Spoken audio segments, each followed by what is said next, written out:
സീമന്തം. ഭർത്താവിന് വേണ്ടി അണിയുന്നതാണെന്നാ വിശ്വാസം. എന്റെ ആ പാവം ഭർത്താവിനെ കൊണ്ടുതന്നെ നല്ലവളായ പരിശുദ്ധയായ ബാലാമണിയെ അഴകത്തെ വീട്ടിൽ നിന്നും ഞാൻ പടിയിറക്കി വിടും. ഇനി ആ കാഴ്ച കാണുമ്പോ എനിക്കൊരു പ്രത്യേക രസമായിരിക്കും. അതിനുവേണ്ടി തന്നെയാ കുറച്ച് സമയം ഞാൻ സോളമന് വേണ്ടി മാറ്റിവെച്ചത്. അനന്തുവിനെ മാത്രം സ്നേഹിച്ച് അനന്തുവിന്റെ കുഞ്ഞിനെ പ്രസവിച്ച ബാലാമണി അനന്തുവിനെ ഇന്ന് വരെ സ്നേഹിച്ചിട്ടേയില്ലാത്ത കവിത. ഇതിലാരാ അനന്തുവിനെ വിട്ട് പോവേണ്ടത്? സംശയം എന്താ? ബാലാമണി തന്നെ. തന്ത്രപരമായി അനന്തുവിനെ കൊണ്ടുതന്നെ ഞാനത് ചെയ്യിക്കും. എങ്കിലേ അതിലൊരു രസമുള്ളൂ.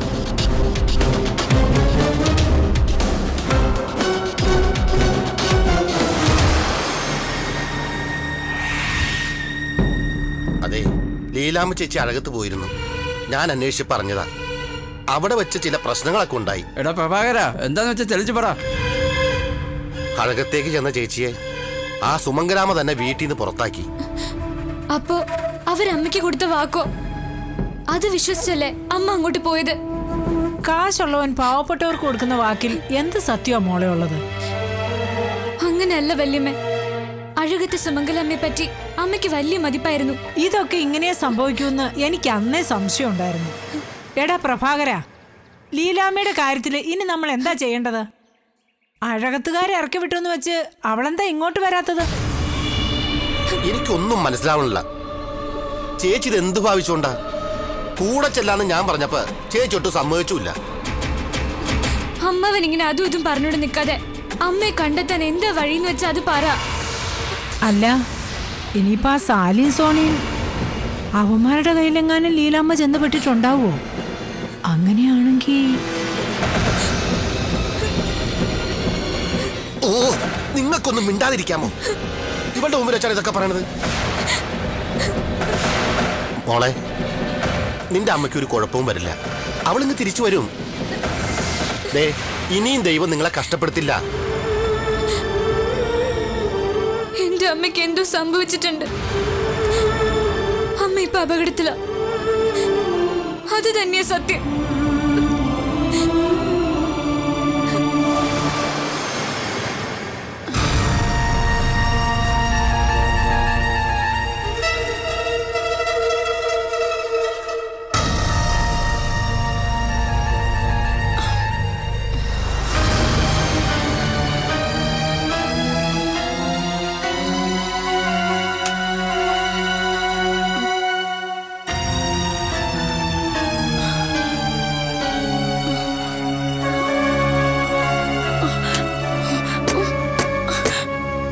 എല്ലാ വാതിലും പുറത്തുനിന്ന് പൂട്ടിയിരിക്കുകയെ ചെയ്. വെറുതെ തുറക്കാൻ ശ്രമിക്കണ്ട, നടക്കില്ല.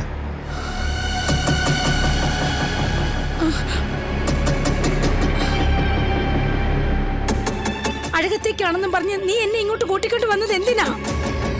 ആര് പറഞ്ഞിട്ടാ എന്നെ ഇങ്ങനെ തടങ്കലിലിട്ടിരിക്കുന്നത്? ഭക്ഷണം ചേച്ചിയുടെ മുറി കൊണ്ട് വെച്ചിട്ടുണ്ട്.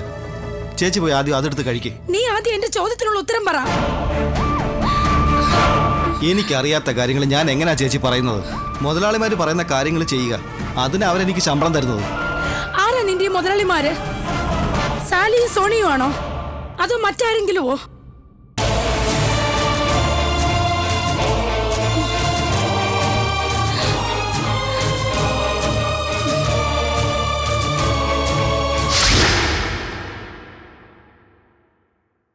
ആ, ഇതെന്താ? എന്റെ ഒരു ചെറിയ ഗിഫ്റ്റാ, ഒരു ഷർട്ട്. ഇഷ്ടപ്പെട്ടൊന്ന് നോക്ക്. ഇത് പതിവില്ലാത്താണല്ലോ, പിന്നെന്തൂറ്റി? ഇന്ന് എന്റെ അനന്തു ആൺകുട്ടിയായ ദിവസം, അതിനുള്ള സമ്മാനമാ. ഈ അനന്തുവിനെ എനിക്കിഷ്ടം. ഈ അനന്തുവിനോട് തന്നെയാ എനിക്ക് സ്നേഹവും ആരാധനയും. നിനക്ക് ഇങ്ങനെയൊക്കെ സംസാരിക്കാനും അറിയാല്ലേ?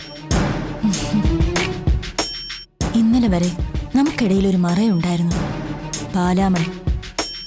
അവൾ എന്തുമാത്രം നമ്മളെ ഹറാസ് ചെയ്തു. ഈ അഴുകത്ത് വീട്ടിൽ കിടന്ന് എന്തെല്ലാം നമ്മൾ അനുഭവിച്ചു.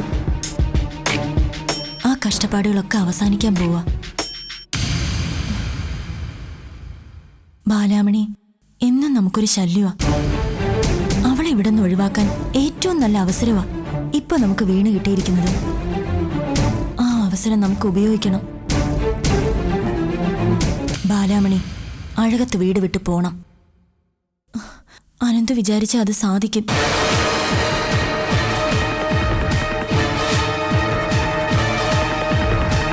നമുക്ക് സ്വസ്ഥമായിട്ട് ജീവിക്കണ്ടേ അനന്തു?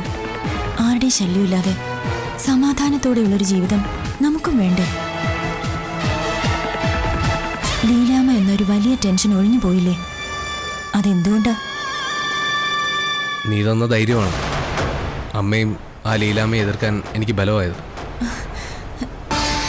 ഇതുപോലെ ഞാൻ എന്നും അനന്തുവിന്റെ കൂടെ തന്നെ ഉണ്ടാവും.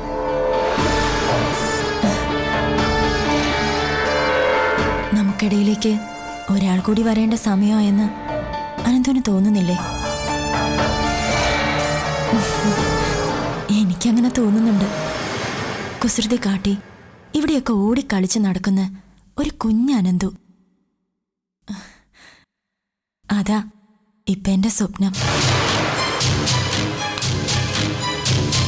ആ സ്വപ്നം സത്യമാണ്.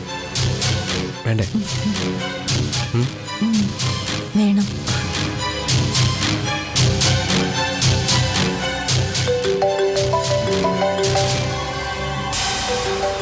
ആരാ നോക്ക്. ഏയ് അത് കുഴപ്പമില്ല. നോക്ക്, ചിലപ്പോൾ ഹോസ്പിറ്റലിൽ നിന്ന് വിളിക്കുന്നതാണെങ്കിലോ. ചില ഫോൺ എടുക്ക.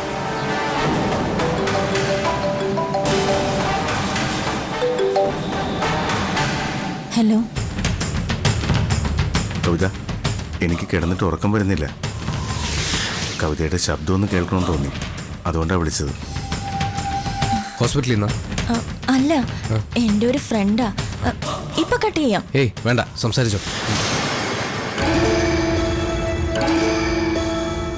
ഹലോ കവിതേ, നമുക്ക് നാളെ ഒന്ന് കാണാൻ പറ്റുമോ? എന്റെ സർവ്വ പ്ലാനുകളും തകർത്തത് തന്റെ ഈ ഫോൺ കോളാ. Bloody fool. ഹലോ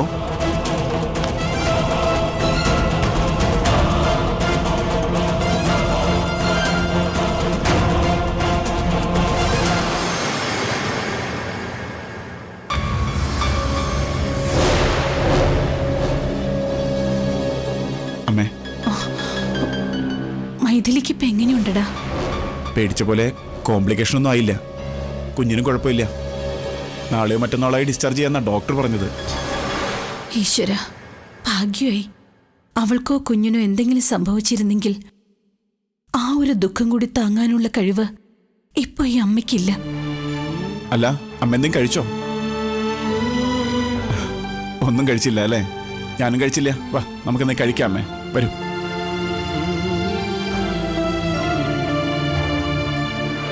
എന്താ അമ്മേ? ഞാൻ ലീലാമ്മയുടെ കാര്യം ഓർക്കായിരുന്നു. എന്നെ ഒരുപാട് വിശ്വസിച്ചൊരു സ്ത്രീയാ അവര്. അവരോട് ഒരിക്കലും ചെയ്യാൻ പാടില്ലാത്ത തെറ്റാ ഞാൻ ചെയ്തത്. എന്റെ മക്കള് എന്നെ കൊണ്ടത് ചെയ്യിച്ചു. ഇനി ഈ അഴകത്തമ്മയുടെ വാക്കിന് എന്ത് വിലയാടാ ഉള്ളത്? അമ്മ വിഷമിക്കാതെ, ഞാൻ അവരെ പോയി കണ്ട് സംസാരിക്കാം. അമ്മയുടെ സാഹചര്യങ്ങൾ പറഞ്ഞാൽ അവർക്ക് മനസ്സിലാവുമല്ലോ. എല്ലാറ്റിനും അവരും സാക്ഷിയായതല്ലേ. അല്ല, ആ സമയത്ത് അമ്മ അങ്ങനെ ഒരു തീരുമാനം എടുത്തില്ലായിരുന്നെങ്കിൽ അനന്തു ഇപ്പൊ ജീവനോടെ കാണുമായിരുന്നോ? അരവിന്ദനും മൈഥിലിയും വന്നു കഴിഞ്ഞ് അനന്തൂനെയും അരവിന്ദനെയും കൂട്ടി നീ ലീലാമ്മയൊന്ന് പോയി കാണണം. അവരോട് മാപ്പ് പറഞ്ഞ് ഇങ്ങോട്ട് കൂട്ടിക്കൊണ്ടുവരണം. അരവിന്ദേട്ടനോ അനന്തോ കൂടെ വരുമെന്ന് എനിക്കറിയില്ല. വരുന്നെങ്കിൽ വരട്ടെ. ഏതായാലും ഞാനൊന്ന് അവരെ പോയി കാണണമെന്ന് തീരുമാനിച്ചിട്ടുണ്ട്. അമ്മയ്ക്ക് വേണ്ടി അവരോട് മാപ്പ് പറയുകയും ചെയ്യാം. ലീലാമ്മയും അവരുടെ മോളും ചിലപ്പോ നിന്നോട് മോശമായിട്ട് പെരുമാറിയെന്നിരിക്കും. എന്റെ മോൻ അതൊന്നും കാര്യാക്കരുത്. അവരെന്ത് പറഞ്ഞാലും മറുത്ത് ഒരക്ഷരം നീ പറയരുത്.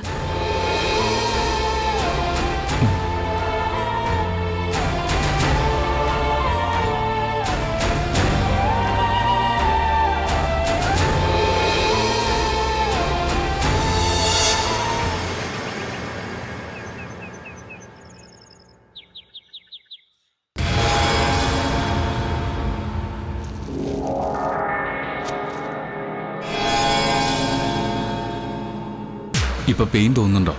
ഇല്ല.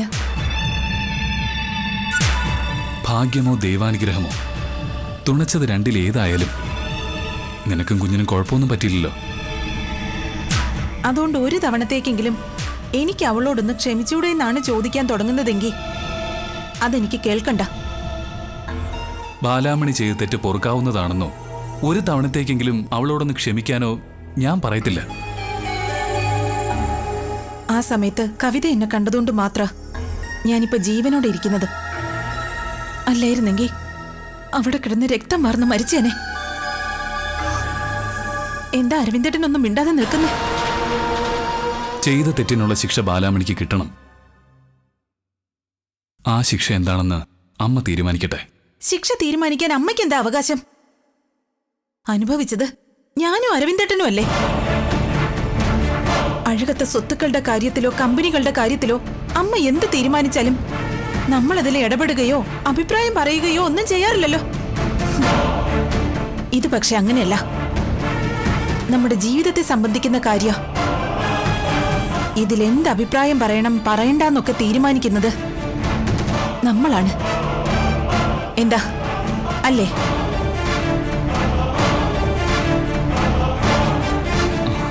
അതെ, അത് അങ്ങനെ തന്നെയാ. ആ എങ്കി ബാലാമണി ഈ അഴകത്ത് വീട് വിട്ടു പോണം. അതായിരിക്കണം അവൾക്കുള്ള ശിക്ഷ. ഇനി അവൾ അഴകത്ത് വേണ്ട. ഈ തീരുമാനത്തെ അമ്മ അംഗീകരിക്കില്ല. അമ്മയെ കൊണ്ട് അത് അംഗീകരിപ്പിക്കാൻ എന്തെങ്കിലും ഒരു വഴി കണ്ടെത്തണം. അത് അരവിന്ദേട്ടന്റെ മിടുക്ക് പോലെ ഇരിക്കും.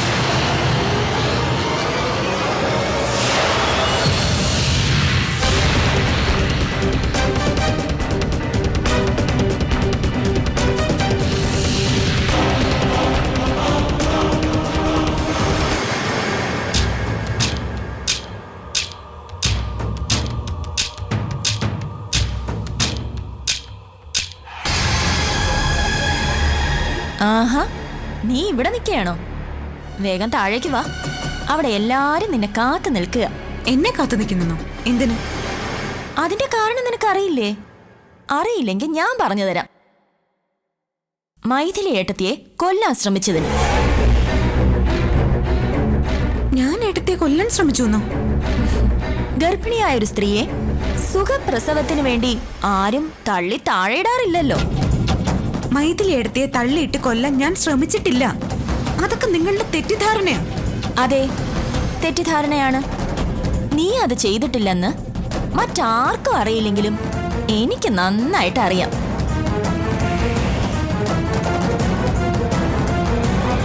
സംശയിക്കണ്ട, ഞാൻ തന്നെ അത് ചെയ്തത്. എടീ, ആ സത്യം പറഞ്ഞു പോയാ ഇതാ കുഴപ്പം.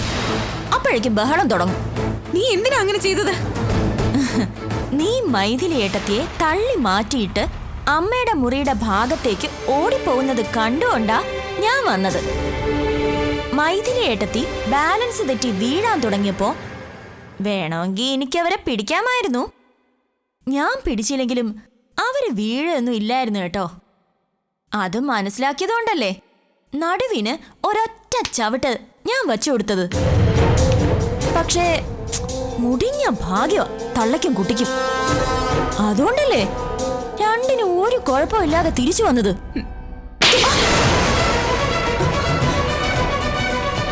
എന്നോടുള്ള പക തീർക്കാൻ കിട്ടിയ അവസരം നീ മുതലെടുത്തു അല്ലേ? പക്ഷേ അതിന് ഈ വഴി ആയിരുന്നില്ല വേണ്ടിയിരുന്നത്. ഒന്നും അറിയാത്ത ആ പാവം കുഞ്ഞും മൈഥിലി എടുത്തി നിന്നോട് എന്ത് തെറ്റാടി ചെയ്തത്? എനിക്ക് വേണമെങ്കിൽ ഇപ്പം നിന്നെ തിരിച്ചു തല്ലാം.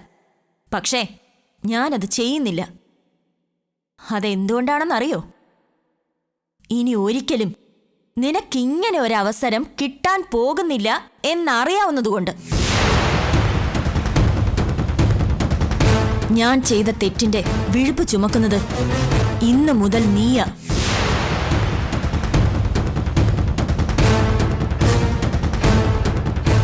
നീ എത്ര പറഞ്ഞ് മനസ്സിലാക്കാൻ നോക്കിയാലും സത്യം ആർക്കും ബോധ്യപ്പെടില്ല.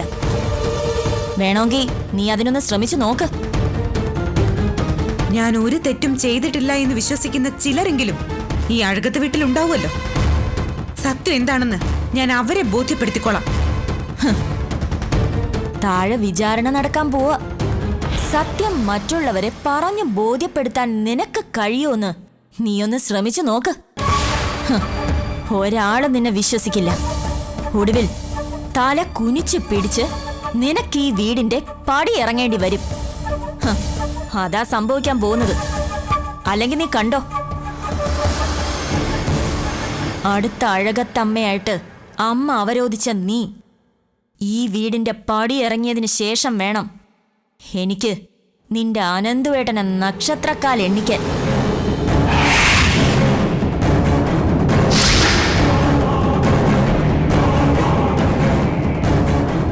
അനന്തൂനെ മാത്രമല്ല, അഴകത്ത ഒരൊറ്റ ആളെ ഞാൻ വെറുതെ വിടില്ല.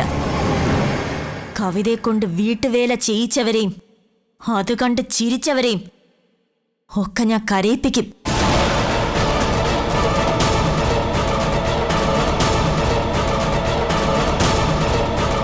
പക്ഷേ അതൊന്നും കാണാൻ നിനക്ക് ഭാഗ്യം ഉണ്ടാവില്ല.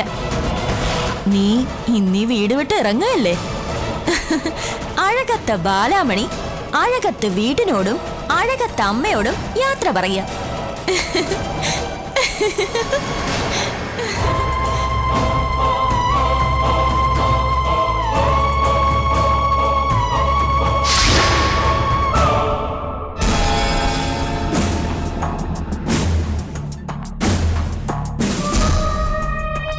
എന്റെ മക്കളും ബാലാമണിയും മാത്രം ഇവിടെ നിന്നാൽ മതി.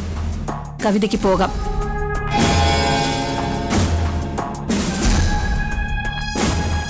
അല്ല, ഇവളിവിടെ നിൽക്കുന്നോണ്ട് എന്താ കുഴപ്പം? ഇവൾക്കും എന്തെങ്കിലും പറയാൻ കാണുമല്ലോ. അതൊന്നും കേൾക്കാൻ എനിക്ക് താല്പര്യമില്ല. അതുതന്നെയാണ് അതിന്റെ കാരണം. നിങ്ങൾക്ക് എന്നോട് സംസാരിക്കാനുള്ളത് ബാലാമണിയെക്കുറിച്ചാ. അതുകൊണ്ട് തന്നെ ഇപ്പോ ഇവിടെ ഞാനും നിങ്ങളും ബാലാമണിയും മാത്രം മതി.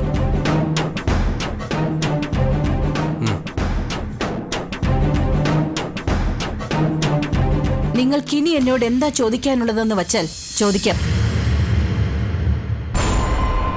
അമ്മയുടെ തീരുമാനം എന്താ? അതാ ഞങ്ങൾക്ക് അറിയേണ്ടത്. ഇവളെ ഇനി അഴകത്ത് താമസിപ്പിക്കാൻ പറ്റില്ല. ഒരുപാട് കാത്തിരുന്നിട്ടാ ഞങ്ങൾക്കൊരു കുഞ്ഞിനെ കിട്ടാൻ പോകുന്നത്. അതിനെ കൊല്ലാൻ നടക്കുന്ന ഒരുത്തിയെ നമ്മുടെ വീട്ടിൽ താമസിപ്പിക്കണം.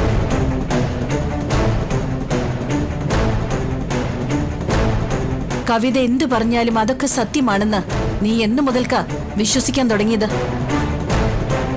അമ്മേ, തെറ്റുകൾ ഒരുപാട് കവിത ചെയ്തിട്ടുണ്ട്, ഇല്ലെന്ന് ഇവിടെ ആരും പറഞ്ഞിട്ടില്ല. പക്ഷേ മൈഥിലിയേട്ടത്തിയുടെ കാര്യത്തിൽ കവിത പറഞ്ഞ സത്യമാണ്. ഏട്ടത്തിയെ പിടിച്ചു തള്ളിയെന്ന് ഇവള് സമ്മതിച്ചാണല്ലോ. പിന്നെന്താ അമ്മയ്ക്ക് മാത്രം എത്ര സംശയം? സത്യം എനിക്കറിയാവുന്നതുകൊണ്ട്.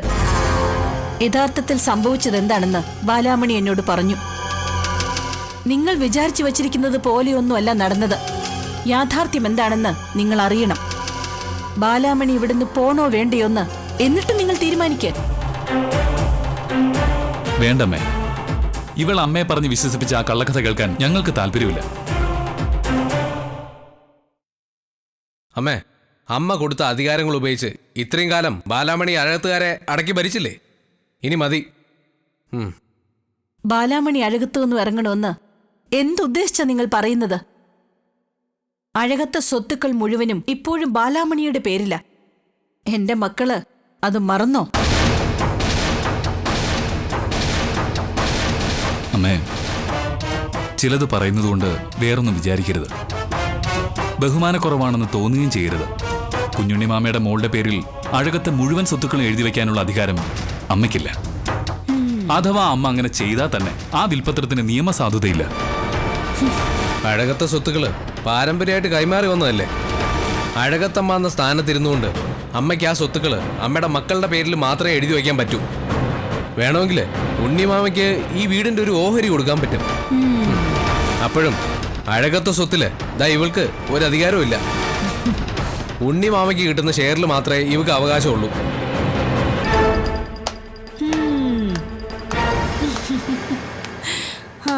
കൊള്ളാം.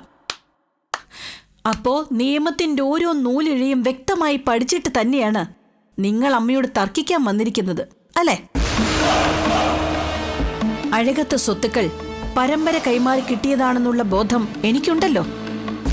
അപ്പോൾ ആ സ്വത്തുക്കൾ ഞാൻ ബാലാമണിയുടെ പേരിൽ എഴുതി വച്ചിട്ടുണ്ടെങ്കിൽ യാതൊരു നിയമ തടസ്സവും ഇല്ലാതെ തന്നെ അത് ബാലാമണിയുടെ പേരിൽ തന്നെ നിലനിർത്താനുള്ള വഴിയും ഞാൻ മുൻകൂട്ടി കണ്ടിട്ടുണ്ടാവും. എന്താ നിങ്ങൾ രണ്ടാളും കരുതിയത് നിയമം പറഞ്ഞ് എന്നെ ഭയപ്പെടുത്താമെന്നോ? ഒരാലോചനയും ഇല്ലാതെ എടുത്തുചാടി തീരുമാനങ്ങൾ എടുക്കുന്ന ഒരാളാണ് നിങ്ങളുടെ അമ്മയെന്ന് നിങ്ങൾക്ക് തോന്നുന്നുണ്ടോ? ഒരു കാര്യത്തിനെക്കുറിച്ച് 100 വട്ടം ആലോചിച്ചിട്ടേ ഞാനൊരു തീരുമാനം എടുക്കൂ. അഴകത്ത് വീടിന്റെ നന്മ അത് മാത്രം ലക്ഷ്യമിട്ടാണ് ഞാൻ ഓരോന്നും ചെയ്യുന്നത്. ഇന്നല്ലെങ്കിൽ നാളെ നിങ്ങൾക്കത് ബോധ്യപ്പെടും. നിങ്ങൾ രണ്ടുപേരും കവിത പറയുന്നത് അതേപടി വിശ്വസിച്ച് ഇവളെ കുറ്റപ്പെടുത്തി. ഇവൾക്ക് പറയാനുള്ളത് എന്താണെന്ന് കേൾക്കാൻ പോലും നിങ്ങൾ തയ്യാറായില്ല. വേണ്ട, ഇനി നിങ്ങളത് അറിയേണ്ട ആവശ്യമുണ്ടെന്ന് എനിക്കും തോന്നുന്നില്ല. പക്ഷെ ഒരു കാര്യം മനസ്സിലാക്കിക്കോ, ബാലാമണിയെ അഴകത്ത് വീട്ടിൽ നിന്നും പുറത്താക്കാൻ ആരെന്തൊക്കെ പടയൊരുക്കം നടത്തിയിട്ടും കാര്യമില്ല.